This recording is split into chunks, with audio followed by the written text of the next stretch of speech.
Discover the secrets to boosting your rankings and attracting more listeners with Hayley Foster, a marketing specialist here at PodUp. In this episode, Hayley reveals insights about Apple's podcast algorithm. Learn the SEO tricks that can help skyrocket your show's visibility and the common mistakes that might be holding you back. Don't miss these game-changing strategies that could help transform your podcast success on many different platforms. Welcome to the Podcasting Secrets Show, where successful creators share their best stories, secrets, and strategies. I'm your host, Nathan Gwilliam. Hello, incurable creators, and welcome to this episode of Podcasting Secrets. Today, we are going to talk with Hayley Foster. Hayley works on the marketing team here in PodUp, and she's been doing some really cool research around how we can get our podcast to show up higher in the Apple podcast rankings. And what she found was so cool, I wanted her on the show today to share that with you. Thank you for joining us today. Yeah, thank you, Nathan. It's a pleasure to be here. So can you start off by just explaining the Apple podcast algorithm? What are some of the things they take into account when they decide which podcasts to show up higher in results? Yeah, absolutely. One of the biggest things is SEO. You need to be updating your metadata. And when I say metadata, that means your podcast show name. It's your episode name, it's your episode description or show notes.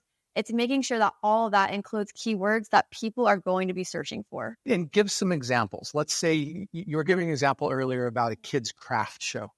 What kind of keywords would you use with that? Yeah, so if you are hosting a podcast on kids' crafts, you might title your podcast Crafts for Kids. I would kind of avoid the maybe title like creativity, because if you just say creativity as your podcast name, not a lot of people are just going to be searching for creativity. They're going to be searching for crafts or crafts for kids or kids crafts. When the title of your podcast is Crafts for Kids, that allows you to show up with that keyword in the rankings. And same goes for your episodes. If your episodes are learning origami, how many people are going to be searching for a specific origami craft?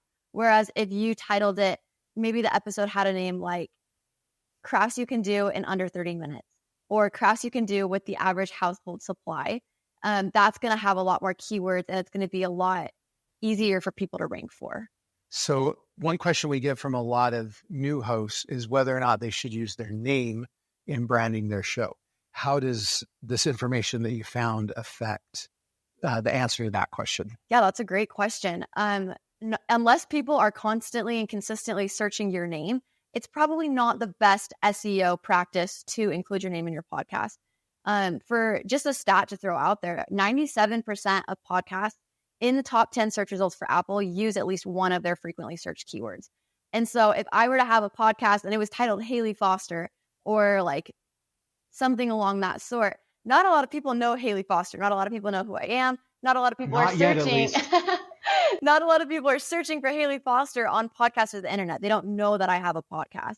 Whereas if I had a podcast on marketing, if I included marketing in my podcast, then that would pull up and have a more likelihood of ranking higher in Apple's SERP. Okay, so going back to that original question, what are some of the other criteria, the top criteria that Apple looks at in the ranking? Yeah, a big thing is popularity. And when I say popularity, I don't mean reviews. Reviews is actually not something that people are looking for. Well, at least Apple's not looking for in their algorithm. People look at reviews to really validate and to see, oh, I should listen to this podcast, but it has nothing to do with Apple's algorithm. When I say popularity, I mean that's your personal brand.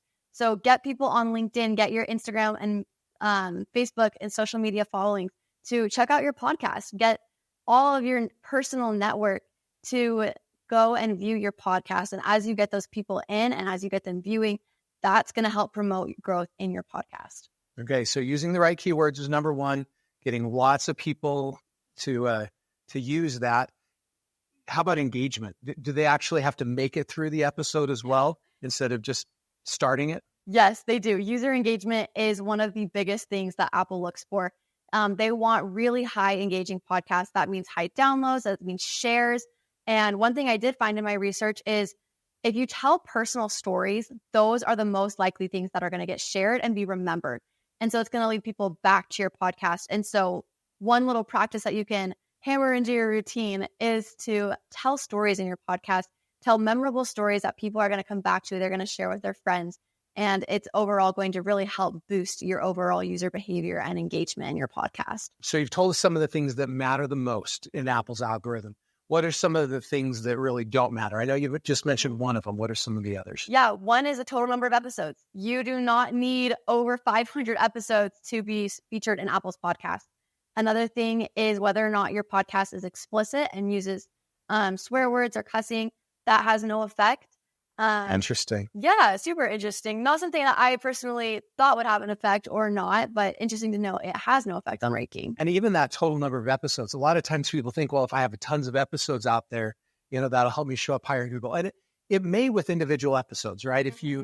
If you have a lot of episodes that are optimized for keywords, if you have one episode that's optimized about adoption and you have one that's optimized about ADHD, right? Those episodes will come up under those specific kind of searches. Absolutely. So have a lot of episodes probably helps you with the kind of the long tail keyword, but it doesn't help your overall podcast to show up higher. Is that what you're saying? Totally. Exactly. Anything else that really doesn't matter? Nothing else that really doesn't matter. Okay. So don't worry about reviews. That's actually pretty surprising to me. You think with Amazon listings, when you go to buy a product on Amazon, you're looking at the ratings and reviews. And I would assume that Amazon is using those ratings and reviews to impact their search result rankings. But I find that kind of surprising that Apple does not do that. So you shared with us what the algorithm is based around and what doesn't matter. What are some specific tips and strategies that we can implement that could help us with our Apple rankings? Absolutely. The biggest thing that I would want to touch on is SEO. For those of you who don't know what SEO is, it's search engine optimization. And most, is search engine optimization. And so with that, that is adding keywords to your episode title. It's adding keywords to your podcast name. It's adding keywords to your description and show notes. And so with that, when you add that keyword to the episode title, that is automatically going to boost you 5 rankings, according to a study done by Ashura. And so on average, yes, on average. And so when you add that keyword into your podcast name, and again, it really depends what you're looking for. If you have a very niche audience, then really go with that niche. If you have a bigger audience, you're going to need to find a more generalized keyword. But just by adding that in is really going to help your ranking overall in the SERP. So 65% of podcasts in the top 10 on Apple's SERP has the search keyword in their show name. And so if you were to search up marketing right now, you would see the top 10 podcasts to show up. They all have marketing within their podcast name, not just the episode name. And so if you're trying to rank for podcasts, when people are searching podcast keywords, that's going to be really beneficial for you. And I actually have an example of how I did this wrong on one of my shows. So I have this kind of little area of expertise in the concept of digital monetization. And so when I created my first show, I called it Monetization Nation, which was very descriptive about what I know about and what I wanted to talk about.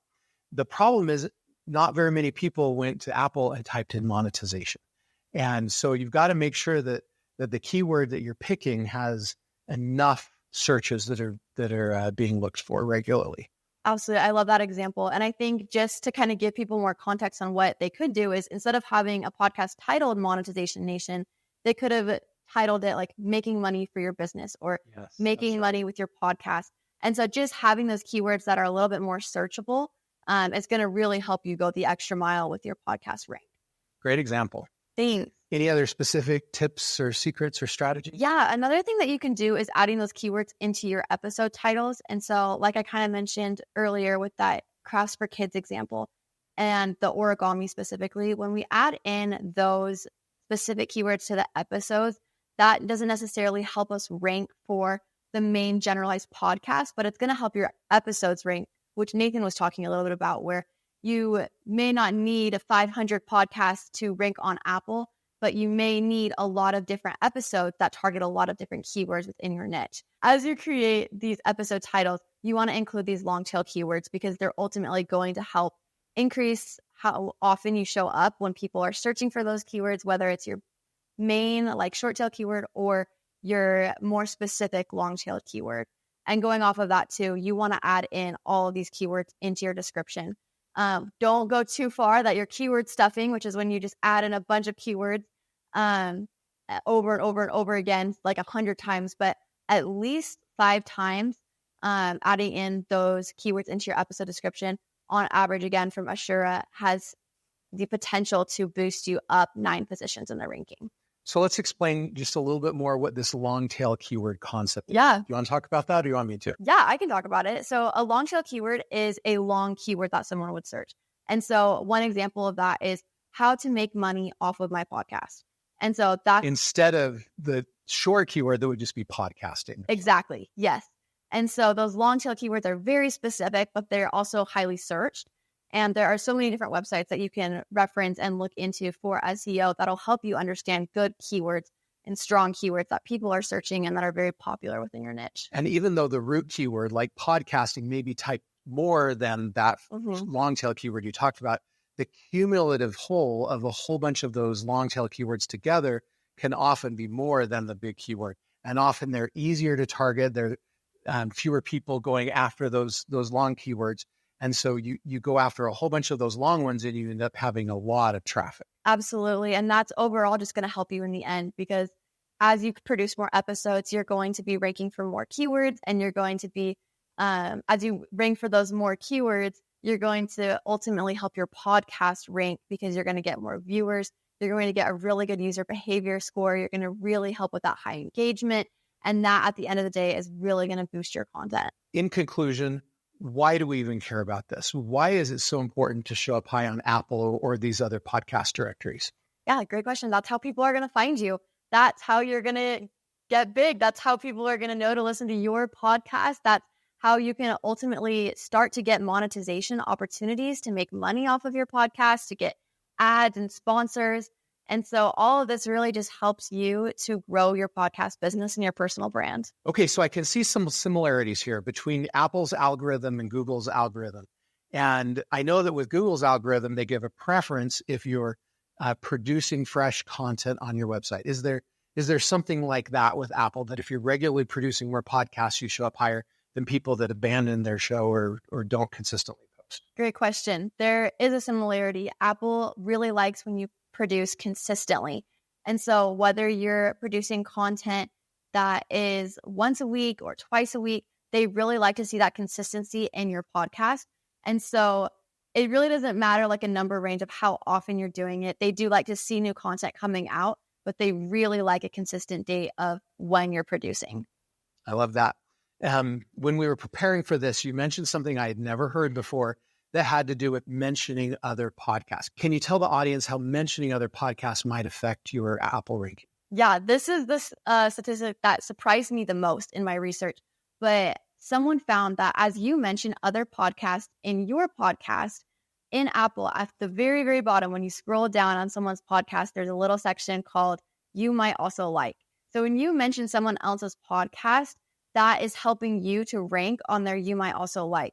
Now, don't just go out and do this with anyone's podcast. Like if I have a podcast on mental health, I'm probably not going to mention Dateline from Keith Morrison on my podcast.